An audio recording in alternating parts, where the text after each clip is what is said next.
오늘은 마태복음 4장 17절에 있는 말씀을 중심해서 천당인가 천국인가 이런 제목으로 말씀을 드리겠습니다. 제가 어렸을 때는 천당이라고 그랬습니다. 예수 천당, 불신 지옥 그런 프랭카트를 걸고 노방전도도 하고 했습니다. 그런데 요즘에 와서는 천당이라는 말이 잘 쓰여지지 않고 천국이라는 말이 많이 쓰여지고 있는데 이것이 옳은 단어인가 오늘 생각해 보면서 과연 나는 천국에 입성할 수 있는 자격을 갖추고 있는가도 생각해 보고, 두 번째는 천국의 시민으로서 합당한 사람이 됐느냐 한번 되돌아볼 수 있는 시간이 되기를 그렇게 바랍니다. 천당인가 천국인가 이런 제목을 붙이고 말씀드렸으니까 먼저 이것부터 우리가 확실히 알아야 돼요. 막연하게 우린 죽으면 천국 간다 이렇게 생각하니까 이 세상의 삶이 안 믿는 사람이나 별 차이가 없다는 거예요. 세상 사람과 똑같이 욕심 부리고 분을 내고 싸우고 그렇게 하는 걸 보거든요. 천국이 확실하면은 하나님의 나라가 내 것이 분명하고 내가 가야 될 곳이 있음이 확실하다면은 세상 사람과 똑같이 그렇게 살 이유가 없어요. 이 세상은 다 버려두고 갈 것인데 거기에 매이거나 거기에 주저앉을 필요가 없는 것이에요. 이 세상에서 즐거움은 잠깐뿐입니다. 마치 구약성서의 선지자들이 말한 바와 같이 인생이란 무엇과 같으냐, 안개와 같은 것이다. 잠깐 보이다가 사라지는 것이다. 이 세상에서 누리는 부귀영화 그거 풀의 꽃과 같은 것이다. 풀은 시들고 꽃은 떨어지되 여호와의 말씀은 세세토록 있느니라고 이사야 선지자가 말씀한 걸 보게 되거든요. 그런 세상에 살기 때문에 그리스도인의 굳건한 반석 위에 세워진 믿음이 어디서부터 출발하냐 그러면 구원의 확신, 즉 천국이 확실해야 된다는 말씀이 되어집니다. 자, 그러면은 우리의 신앙생활이 거듭나고 신앙생활 하는 것과 교회 왔다 갔다 하면서 종교적인 생활하는 것과는 아주 다른 거예요. 그렇기 때문에 그리스도 예수의 복음, 예수 그리스도께서 나를 위하여 죽으시고 나를 십자가에서 내 죄를 대신해 죽으시고 장세 지낸 바 되었으나 다시 살아나신 부활하신 그 능력을 우리가 믿음으로 받아들이고 성령의 역사를 통해 거듭나는 과정이 꼭 필요하다, 그런 말씀을 드리는 것입니다. 자, 그러므로 오늘 이제 하나님의 나라가 어떻게 통용되느냐 하는 문제를 생각해 보고자 합니다. 하나님과 예수 그리스도 그리고 성령 하나님, 삼위일체 하나님에 대해서 우리는 따로 성경 공부 시간에 배운 줄로 믿습니다.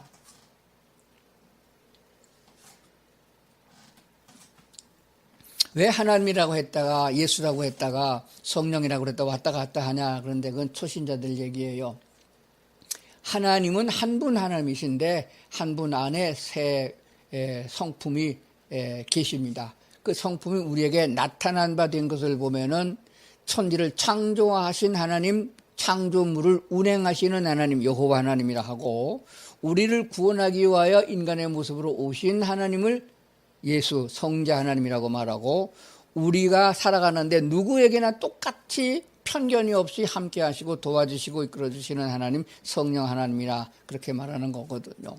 마태복음에서는 천국이라고 기록되어 있습니다. 우리 개역 개정판 성경에 보면은 마태복음만 천국이라고 기록된 것을 보게 돼요. 아주 많이 언급되고 있습니다. 마가복음, 누가복음, 사도행전, 고린도전서에서 보면은 하나님 나라라고 써 있어요. 같은 단어인데 번역을 그렇게 했다 그 말입니다. 킹 제임스 번역에는 하늘의 왕국이라고 번역을 했더라고요. 그리고 요한복음이나 또 다른 쉬운 성경, 우리말 비전 성경, 그런 성경에 보면은 주님의 나라, 또 아버지의 나라 이렇게 번역들을 했어요. 그러면은 이거 다 같은 말인데 우리가 정말 마음에 와닿게 번역되는 하나님 나라가 어떻게 번역되는 것이 좋으냐 하게 되면은 하나님이 통치하는 나라, 좀 단어가 긴가요? 천국이란 단어보다 길죠. 예수 그리스도께서 왕으로 통치하시는 나라, 이게 맞는 말입니다. 그런데 이게 너무 길으니까 천국, 중국어 한문으로 번역된 하늘천 나라 국자, 하늘나라. 그러니까 주의 나라나 아버지의 나라나 역시 하나님이 다스리는 나라, 그걸 말하고 있습니다. 그래서 우리는 천국이라고 표현되어진 것이 틀린 것 아니고 우리 한국 사람은 익숙한 말이 된다. 하늘의 왕국도 맞는 말이지만은 왕국회관, 그 이단이 쓰는 단어가 생각나기 때문에 잘 안 쓴다는 거 생각해 보시고 하나님의 나라라고 하든가 천국이라고 하든가 하는 것이 좋겠다고 생각이 되었습니다. 자, 그러면은 우리가 하나님의 나라를 한 번도 가본 일이 없고 또 이렇게 보아서 뭐라고 설명하기가 어렵습니다. 그러면은 예수님께서는 한 번도 가보지 못한 하나님의 나라를 설명할 적에는 예를 들어 설명했습니다. 무엇과 같다. 우리가 보고 듣고 배워서 알고 있는 이 세상의 것들을 가지고 비유하여 말씀하셨어요. 그래서 천국은 이와 같으니라고 비유로 말씀하신 것, 즉 예를 들어 말씀하신 것을 생각해 봅니다. 그럼 나라도 마찬가지라고 생각해 봐야 됩니다. 오늘 이 말씀을 잘 들으셔야 우리 신앙생활이 기쁘고 감사하게 되는 거예요. 나라가 형성되려고 하면은 세 가지 원칙이 동반돼야 나라로 형성이 되어지게 되어 있습니다. 우리가 알고 있는 대로 나라가 형성되려면 제일 먼저 땅덩어리가 있어야 됩니다. 영토. 나라 땅이 좁으면은 쌈박질을 해요. 우리나라는 세계 지도를 놓고 보면은 아주 작은 나라예요. 그것도 반토막이 나가지고 이렇게 되면은 딱 찍으면 맞을 만한 작은 나라입니다. 그래서 땅이 좀 넓으면은 아파트 값 좀 내려갈 것이고 누구든지 전원주택에서 살아갈 수 있는 거 아니겠어요? 요한복음에서 말씀하고 있는 천국을 설명할 때 예수님은 내가 먼저 가서 너희가 있을 곳 장소에 땅이에요. 너희가 있어야 할 곳을 예비하고 준비하면 너희를 데리러 다시 오시겠다 이렇게 말씀하셨거든요. 그 곳을 뭐라고 말했냐, 영어 성경에는 맨션이라고 번역을 했습니다. 그 맨션은 우리나라 사람이 말하는 연립주택 맨션을 말하는 건 아니에요.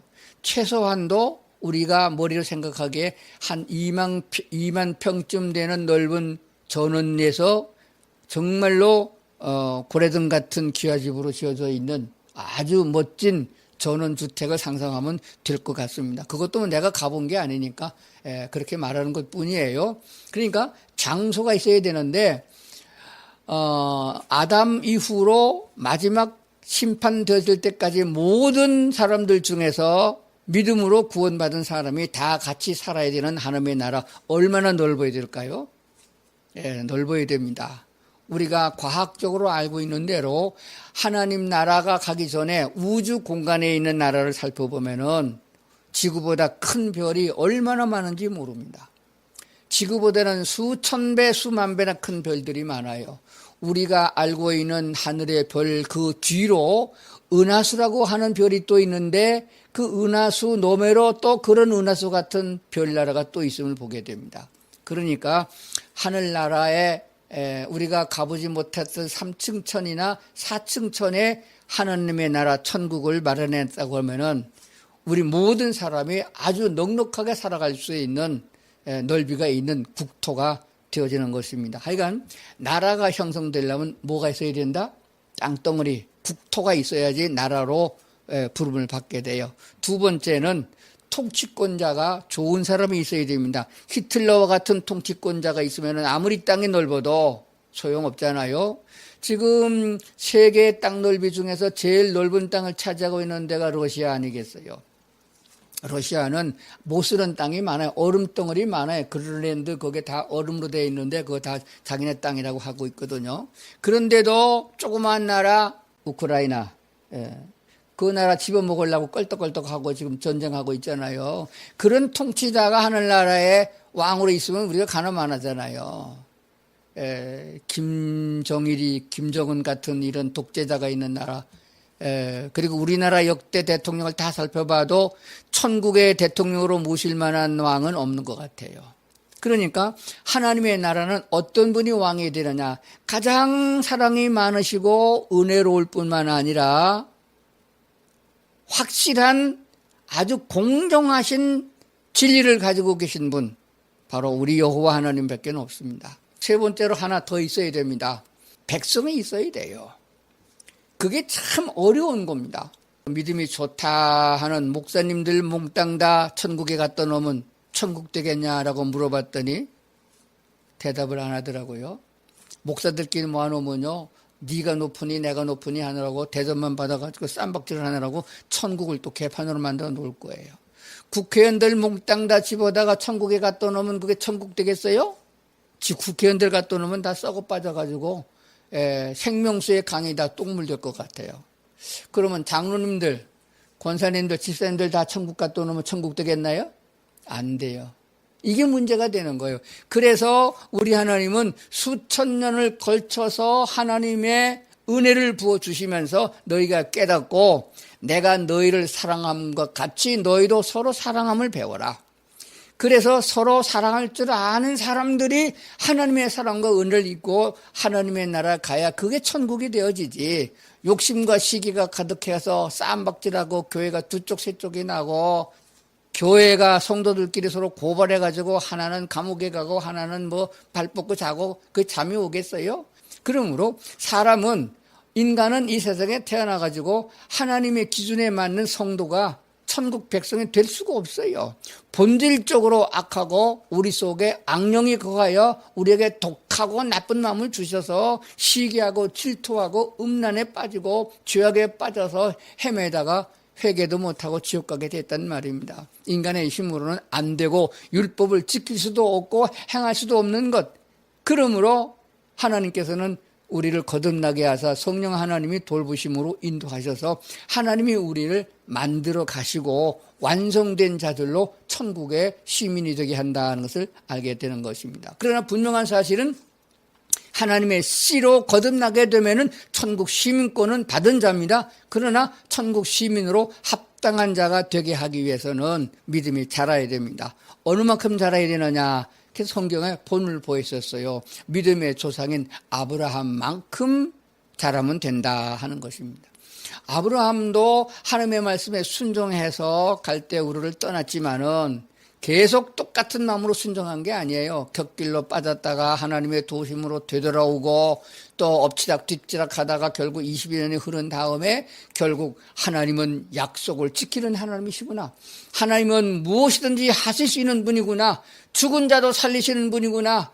아이를 낳을 수 없는 환경에 있는 아브라함을 아이를 낳게 하여 100살에 이삭을 주었고 그 아들을 제물로 바치라 했을 적에 주저하지 않고 뒤돌아보지 않고 죽여도 살려서 또 주실 것을 믿는 믿음을 가지고 이삭을 제물로 내놓았던 그 사건을 통하여 하나님께서는 아브라함에게 합격된 믿음이라고 통지한 것을 보게 됩니다. 그만큼 하나님의 말씀을 절대 무조건 복종이 아니고 하나님은 나를 사랑하사 내게 무슨 명령을 하든지 간에 그건 나를 유익하게 하는 것이고 하나님은 옳은 분이시기 때문에 하나님의 말씀을 따르는 것은 즐거운 일이다. 기쁜 일이다. 그러므로 내가 순종할 수밖에 없다. 그것이 기쁨이요 감사다라는 마음으로 주님을 따라갈 수 있는 그런 믿음을 가질 수 있도록 이 세상을 주셨다는 사실입니다. 그러므로 복음을 전해서 예수 그리스도를 받아들인 사람은 삶이 하나님의 심정으로 닮아가야 되는 것입니다. 하나님과 같은 마음을 가져야 돼요.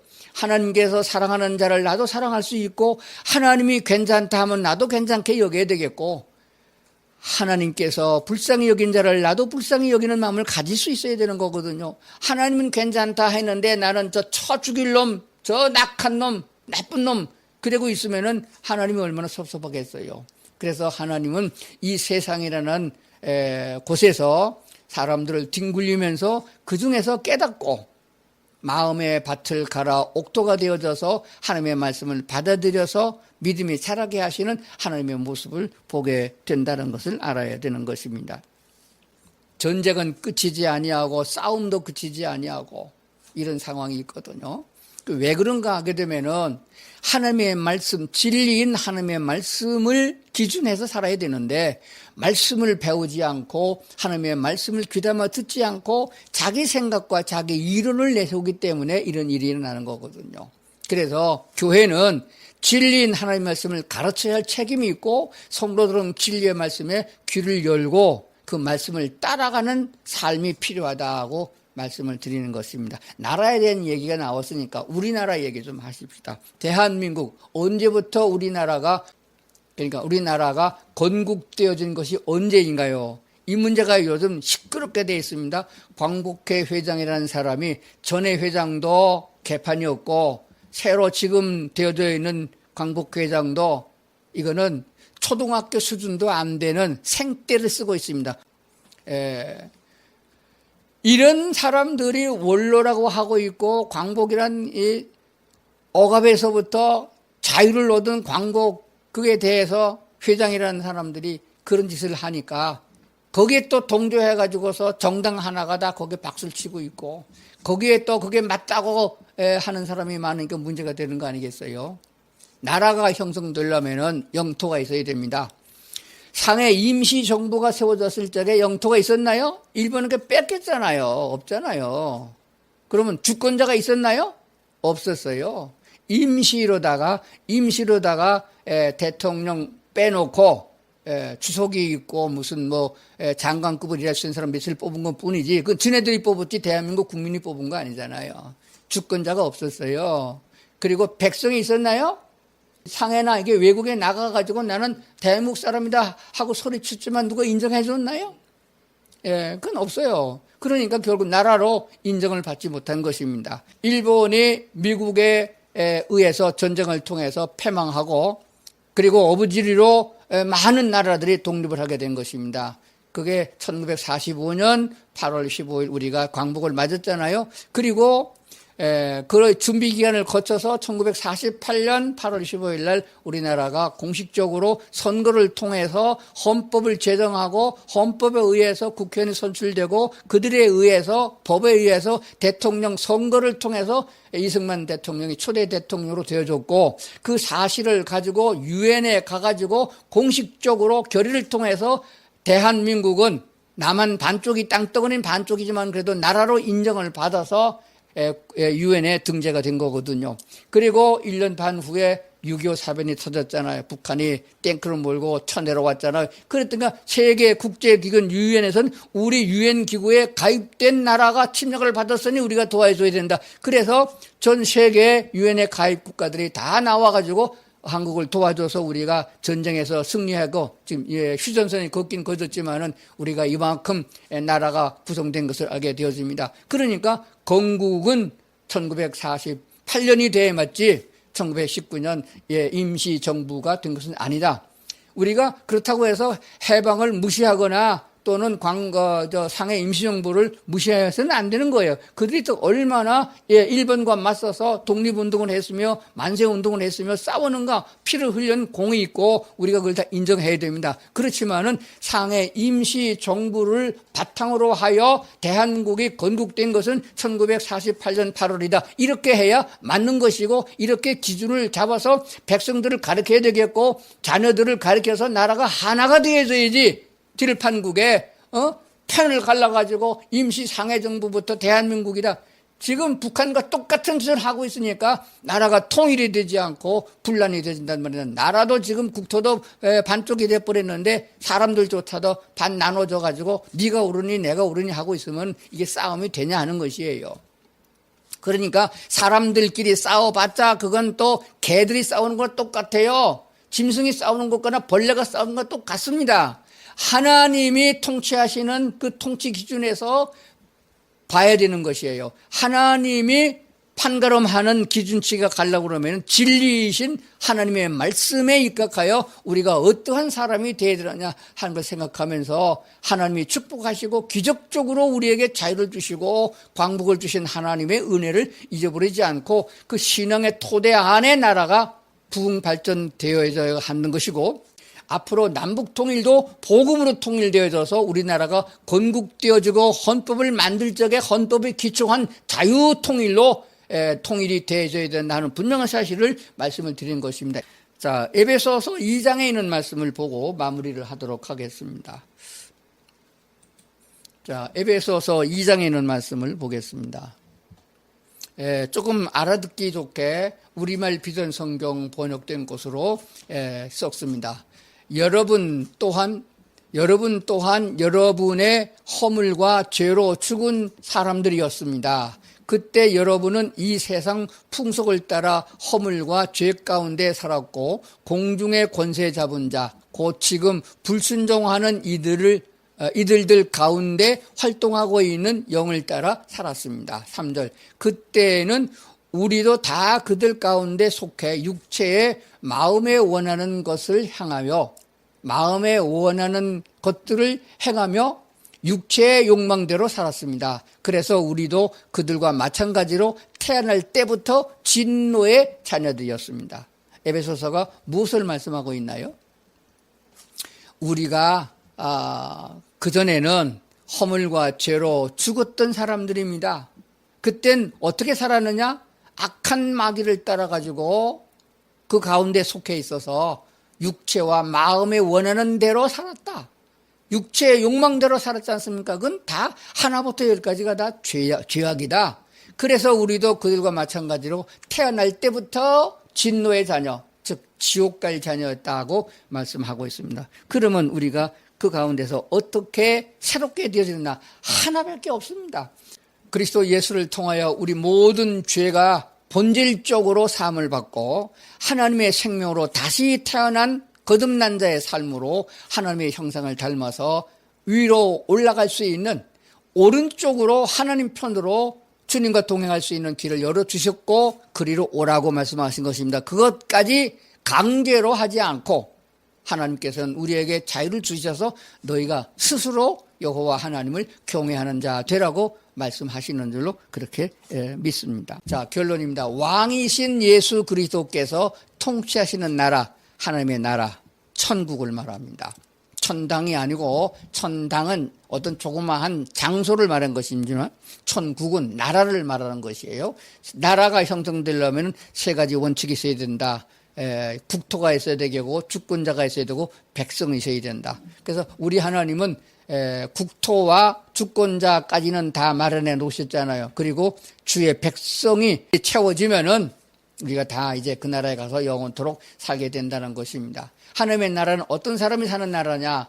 진리, 아주 참된 것, 거짓되지 아니하고 옳은 것만 있는, 그러면서 하나님까지 배신할 수 있는 그런 자유를 가졌던 에덴 동산의 아담과 하와처럼 마귀에게 속아가지고 거짓에 속아가지고 하나님의 말씀을 불순종하는 자들이 아니라 둘째 사람 아담이라고 표현되어져 있는 예수 그리스도처럼 로마서에 보면 두 번째 아담 예수 그리스도는 자기의 목숨을 내어놓기까지 하나님의 말씀을 순종하는 확실한 믿음을 가진 그런 믿음을 가진 사람, 그 자율성을 가지고 있는 사람, 죄를 지을 수 있는데도 안 짓는 것이 의지예요. 악한 사람과 더불어서 작당을 해가지고 지옥에 갈 수 있는데도 안 가고 주님을 따라가는 것이 자유로운 것이에요. 그런 자유를 가지고 하나님의 큰 사랑을 닮아서 하나님이 우리를 사랑하신 것처럼 우리도 서로 사랑하는 사람끼리, 그래서 하나님의 나라에 가게 되면 정말로 다 서로 사랑하는 사람끼리만 남아야 된다는 것이에요. 그런데 그것을 이루기 위하여 하나님은 우리에게 한 번 더 이 지상에서 천년 왕국을 주시고 거기서 한번 살아보고 그리고 그 다음에 하나님의 나라로 옮겨져서 영원히 살게 된다는 것까지 우리에게 허락하고 있음을 보게 되어집니다. 그래서 우리 앞으로 남아있는 기회는 주님을 따라서 주님과 동행하는 삶을 살게 되면은 주님의 나라에 넉넉하게 들어가게 되는 것이고 성령께서 그렇게 이끌어 주신다 하는 믿음을 가지셔야 됩니다. 마음의 생각을 한번 되돌아보십시다. 나는 지금 누구 편에 서 있느냐? 어떤 양식을 먹고 건강을 유지하느냐? 육체적인 것을 말하는 게 아니에요. 영의 양식으로 충분하게 채워져서 내 영혼이 마귀 권세와 싸워서 이기고 마귀의 거짓말의 유혹에 넘어가지 않고 하나님의 말씀만 옳다고 인정하고 주님만 따라갈 수 있는 믿음이 되느냐 하는 것을 살펴보면서 하나님이 내게 주신 믿음의 분량대로 하나님의 사랑을 나타내고 하나님을 찬양하고 살아가는 성도들의 삶이 될 수 있기를 주의 이름으로 축원합니다. 기도하시겠습니다. 하나님 아버지, 우리를 오늘도 붙잡아 주시고 인도해 주심을 믿습니다. 그러므로 굳건한 반석 위에 세우시고 주님을 따라가기에 넉넉한 믿음이 있도록 도와주시옵소서. 예수 그리스도의 귀한 이름으로 기도드리옵나이다. 아멘.